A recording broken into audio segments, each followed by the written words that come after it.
All right, here we go. We're going to keep continuing. We just added the accented passing tone.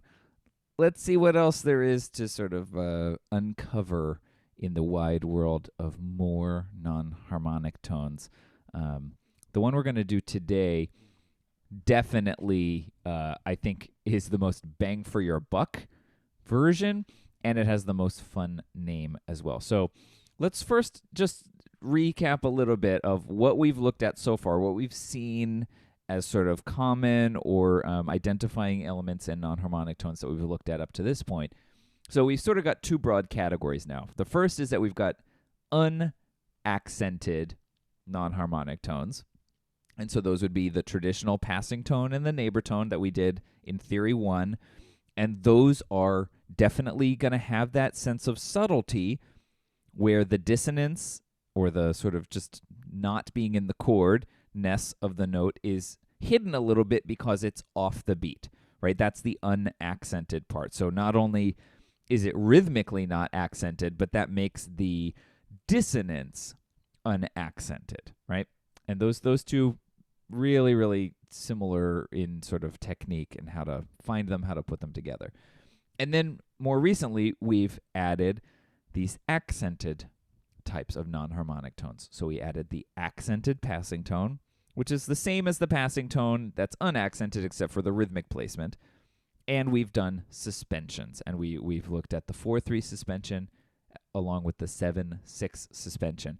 And again, these two, accented passing tone and suspensions, are really, really, really closely related because they are rhythmically accented, putting that dissonance on the beat where we're going to really experience that in a much more direct manner. And in fact, the accented passing tone and a suspension, if there's no tie, which sometimes happens in suspensions, like let's say that you had some music written down and you were running to class. This is before COVID. You were running to class. You were trying to get there. And or let's say you're at home and you need to do it. This analogy doesn't matter at all, but I'm going to go with it. You're trying to print out some work that you did. You wrote it up on a notation software program, and it looks great. And you're trying to print it out, and you've got this beautiful non-harmonic tone there. And for whatever reason, your printer eats the paper, and it kind of rips it right in half. And so you only end up with half of it.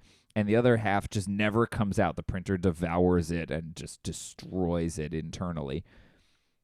If you had that situation happen and you looked at that non-harmonic tone, without the preparation, you might not be able to tell if you were looking at an accented passing tone or a suspension. Now, again, this is dependent on this being a suspension with no tie, which is admittedly a very, it's much more common to have a tie in a suspension. But for the sake of this analogy and for the realization that there are suspensions that don't use a tie, that dissonance, the non-harmonic tone, and the resolution, that down by step thing, you wouldn't really be able to tell the difference between an accented passing tone and a suspension just by looking at the non-harmonic tone and the resolution. And this should further illustrate for all of us that it's all three components that really define these. The preparation, in this example, is the thing that differentiates the accented passing tone from a suspension.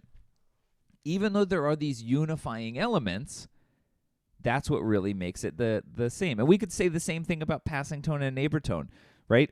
If I just had this as my sort of ending, right? In this scenario, a first note has been chewed up by the printer and we'll never know what it was. We can't tell if that's a passing tone or if it's a neighbor tone, right? So it's all three components, preparation, non-harmonic tone, resolution, that really define this. And so we have to consider all these elements, whether it's rhythmically accented, what the directionality is, what everything is. But there is one thing that unifies all of these four types that we've looked at so far. Even though they have these distinguishing features, the thing that unifies all of them is that they are all completely stepwise, or with a suspension, they're even less than stepwise sometimes because they use these common tones, right? Everything here, at most, moves by a step, which is pretty amazing that even just within that narrow parameter, we could get these four really distinct varieties of non-harmonic tone without moving farther than a step. So that's something that unifies all of these. However, I wouldn't be bringing it up if we weren't about to change it a little bit.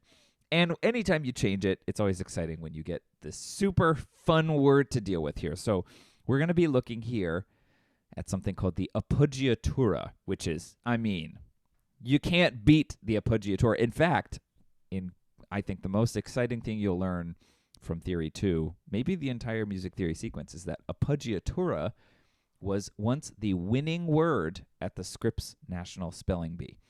You look at that word and you just think, somebody's going to win with this word. Appoggiatura, 2 P's, 2 G's. So this is from Italian. And the Appoggiatura, much like its Italian thing, is going to be an on-beat accented non-harmonic tone. So it's sort of like the things that we're looking at with the suspension and the accented passing tone. And the word Appoggiatura in Italian means to lean. And so this accented element, the fact that it's accented, I think kind of you can hear or you can understand where leaning may come into play there, because when you lean, it's an active thing. Anybody who has ever had a dog that just kind of, or maybe a cat, cats do this too, I don't know, that just kind of wants to stay too close to you, and you think you're just sort of standing next to them, and then you realize that they're just kind of leaning on you. Leaning is not a passive activity, right? So we've got the Appoggiatura, the leaning tone, which is an accented non-harmonic tone. And it is going to ornament an ascending step.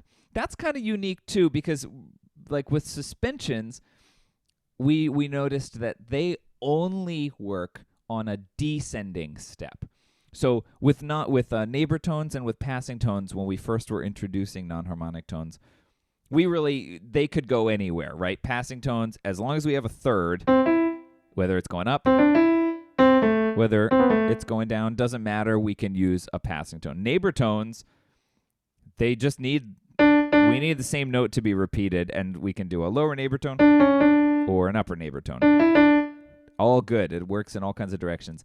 Suspensions, we saw we need there to be a descending step, right? So that we can sort of move around that so that we can hold this note, right? So we need a descending step to ornament. The Appoggiatura, though, we need an ascending step. We need a note going up by step. And the real unique element, of the Appoggiatura is in what happens next. We've got this ascending step, but to do this non-harmonic tone, we're going to reach past the resolution note. So if it's already going upwards by step, we're going to jump even farther, or skip, I should say, farther than the resolution note. So this becomes our first non-harmonic tone, and really the only one we're going to look at, that involves not completely stepwise motion, because we're going to have a skip of a third in the Appoggiatura. So it really should stand out as very different from the other options because of this specific element where it's got this jump, this skip of a third in it. And that really, really contributes to its leaning sense. And the fact that we have this skip and that then the dissonance happens on the beat makes the Appoggiatura very, very, very much stand out. And that's why I sort of said I think it's one of the best bang for your buck non-harmonic tones. So it's going to have a skip of a third and then resolve down by step to the note that we expect to be there. So let's take a look at a musical example here and just sort of see what's going to go on here. So when we see this musical example, there we go, we're going to look for an ascending second. So on the left here, got some very, very straightforward part writing in F major from 1 to 4. And so if we look, the basses are jumping a fourth. That's not good for them. The tenors are going up by steps, so we could put an appoggiatura in the tenor part. The altos are no help because they're just hanging out on F. And the sopranos are going up by step as well. So in this scenario, we're going to choose the sopranos, even though the tenor voice could do this as well. And so what we're seeing is the sopranos go from A to B flat. That's an ascending step. And so instead of doing anything else, I don't know why I started with instead of, what we're going to do is we're going to jump beyond the resolution note. So if this should go from A to B flat, it should resolve A to B flat. We're going to skip one note beyond the B flat, and we're going to skip up to C before it comes back downwards to the resolution note on B flat. Now, obviously, I'm playing it right now, playing it without the rest of the chords, but even there, I think you can hear that lean that we're talking about. The C just wants to lean back onto the B flat, the resolution note there. And this appoggiatura is majorly helped out by the sense of musical gravity that really, really, really wants lines to come back downwards, to resolve downwards. That's part of what makes lines that jump upwards or sort of scream upwards in a scale. That's what kind of makes them so musically effective, is that they're going against musical gravity. They're sort of persevering and pushing past what we expect. But we can sometimes exploit that gravity by trying to jump beyond it and just let it naturally resolve back down. So let's hear this now with the rest of the notes.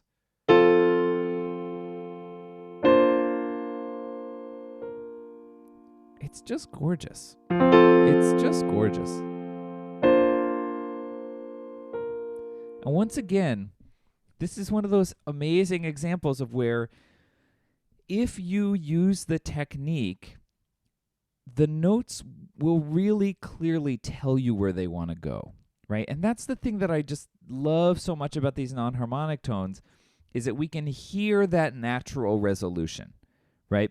And not only can we hear it as we're trying to conceptualize this, but a listener can hear it. And that's what's so powerful about these, is that we get that experience of knowing where we're going. You know what I mean? That's a really powerful thing, and that's something that makes so much art really effective, is that when the listener, the performer, the conceptualizer are all in the same shared experience of sort of following the natural thread of what's going to happen. That's a really powerful thing. Another thing that's really powerful about the appoggiatura is that it doesn't tend to cause many problems, right? In the last topic we were looking at with the accented passing tone, we were sort of pointing out that, you know, one of the things that's great about the accented passing tone is it can help you if your normal passing tone is kind of problematic. Well, that's great and all, but wouldn't it be nice to have a non-harmonic tone that isn't going to cause you problems? And the appoggiatura really fills that, because it doesn't really, just based on the intervallic relationships, it really can't cause parallel fifths or things like that. So you might have to watch out for voice crossing if you're not really careful, but generally speaking, it's got a majorly powerful musical effect. It's easy to find because you're looking for that ascending step,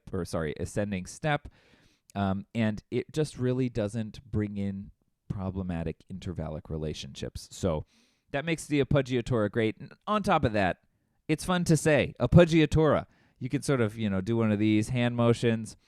What could be better? So we'll continue with one last look at non-harmonic tones next, but we're starting to get a really, really great roster to use.